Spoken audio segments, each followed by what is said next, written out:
So the zines are looking exciting. They have been taking so much longer than I wanted to because of the way cutting them has been going. I have a couple that are a little problematic and I'll have to fix them. You need a super duper skinny, super duper sharp knife to cut through a block of paper. So I might have to have a different approach. I got my blades. I'm ready to try it. So how's it going? I'm never doing a soft launch again. I want to have some things done in time for the vlog video on Thursday, which meant I had to kind of rush through the video process so I can show them and make the video for whatever. But that meant I had like one calendar actually finished by the time I put them on the internet. I figured it wouldn't take me very long to make them. It's not like a doorbuster event. I have time. In fact, I'm still not done them. I did sell a handful of them the first day, which meant that I had to frantically finishing them up and sending them out. I didn't notice until late in the afternoon that Etsy doesn't calculate shipping intuitively. If you have an Etsy shop, there is a thing called, what is it called? Packing preferences. You have to like tell it what kind of packing materials you have. You have to tell it that you have boxes that are 5 inches deep. Because if your item is 1 centimeter thick and the envelope that you're packing it in is also 1 centimeter thick, it thinks that you can't sell 2 items in one parcel, and so it charges you separate shipping. I didn't know that was a thing. I'm glad I know now, but I think it's also just kind of funny because it's like, you know, like I've had times in the past where someone would want to order like 3 books or something. And so I would have to make a unique box out of cardboard to fit those 3 books. And it was fun. And I would put up like a custom listing for it. And I just think it's really funny that they think like no one could just find a box. I'm sorry. Like you can't ship them together. I can buy a box at Etsy. But now I got my blades. And when I get through this video editing thing, even though it's already 4 p.m., I can freaking finish it. I don't know why I'm rushing through it. I'm stressed about it because this is supposed to be fun. I like having things to do, but I also just have a lot of things to do.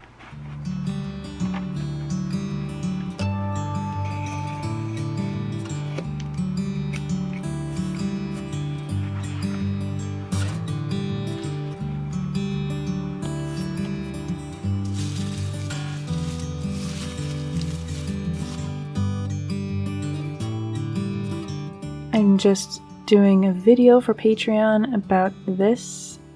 I did a Sailor V painting. Sailor Moon was pretty much like the start of my whole drawing thing, my whole art thing, pretty much. 1995 with my friend. Honestly, I don't know if we would have gotten very far if we weren't like fueling each other with our fandoms and our sketchbook things and stuff like that. That's why I think art friends are really, really good if you're just starting out, because it's so motivating to have somebody else being accountable, I guess.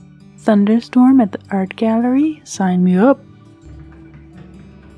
This week we went to the first artist reception that I've been to in a few years now, and I had like this nervous breakdown beforehand, and I think it was just leftover anxiety from the last time I went to an event like this, but I went anyway. Because they say stuff like this is really, really important to get yourself out there and speak for your art when it can't speak for itself, and meeting people is the most important thing you can do. And I always kind of feel like a failure.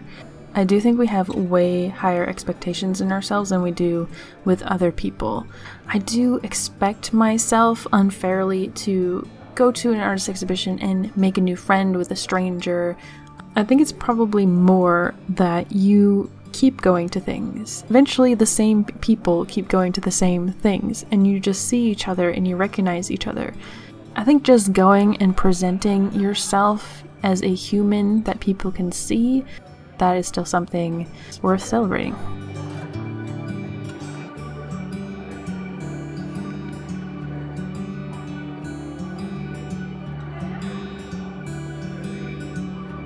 The whole family is out.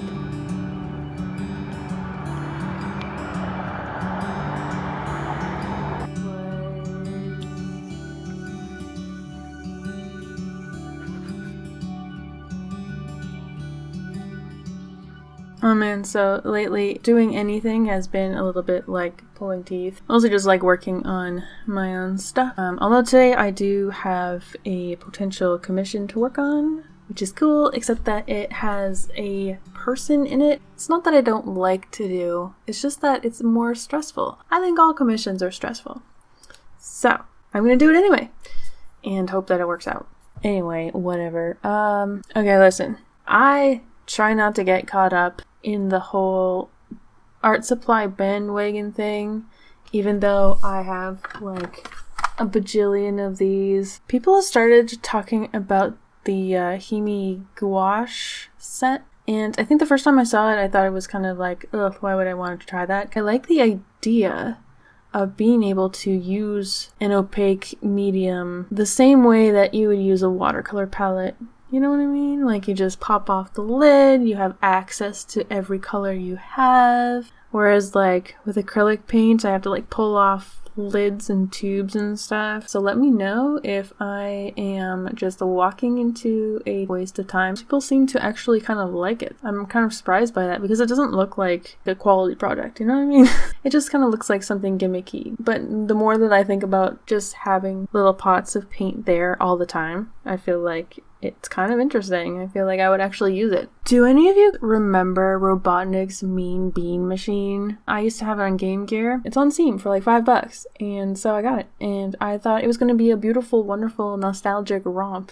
And, you know, the music, Sega games have incredible music, and I was very excited to just have a nice, fun time because I've been playing Dr. Mario. But this game is so hard. I don't remember it being this hard. And I'm pretty sure that I only win stages out of like complete accident. So yeah, I might go back to Dr. Mario because I find I just get too angry right before bed. But yeah, I was just thinking, like, I used to stay up so late playing that game. And we also went to the ocean recently and ran into this candy store that import goods and then resell them at a really inflated price. And we went in specifically looking for one of those little, they're like the powder and it comes with a stick and you dip it. I could get those literally anywhere, but we saw one that was Bob Ross themed, and you know, it was good. It was whatever. And this probably means nothing to you, but they had the Salsa Verde Doritos, which I have been kind of looking for just because like another YouTuber says that those are like the best flavor, and also that you can't get them everywhere. And unfortunately at this place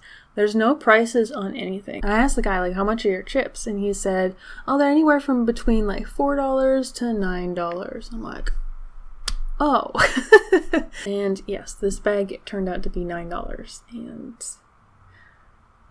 I am really glad that they are very good. I would have been really sad if they turned out to be crap, but I gotta say, I only really actually taste the jalapeno flavor. There must be some other jalapeno based corn chip out there. So yeah, I am savoring every chip out of this bag. It's so good. Apart from also just hearing that the flea market is going to open up again, which means I can start taking my prints out and booklets and stuff and showing them to people, whereas right now I wasn't really accomplishing anything as far as print media goes. I'm printing out my sketch at a bigger size so that I can trace it.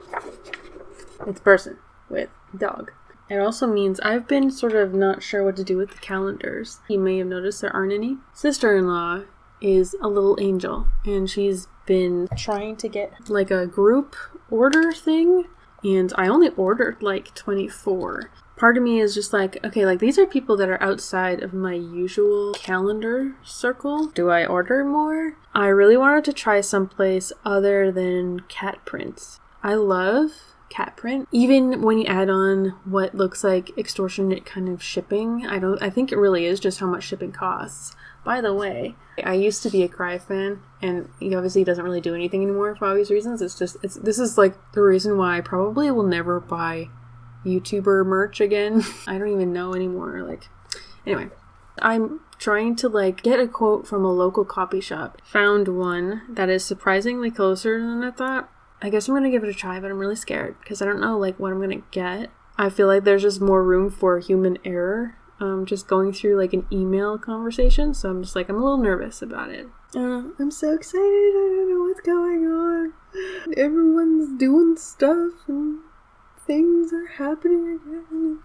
There was a bird in my oxalis, and I wish so badly that I could see his perspective in this beautiful grove of purple trees. You let me know how cool that looks.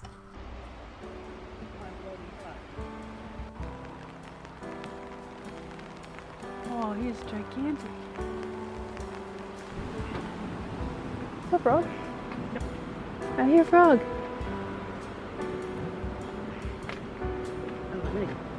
Does.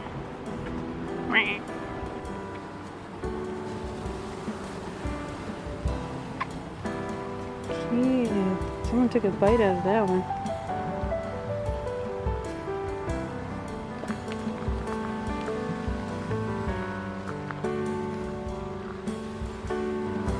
Whoa.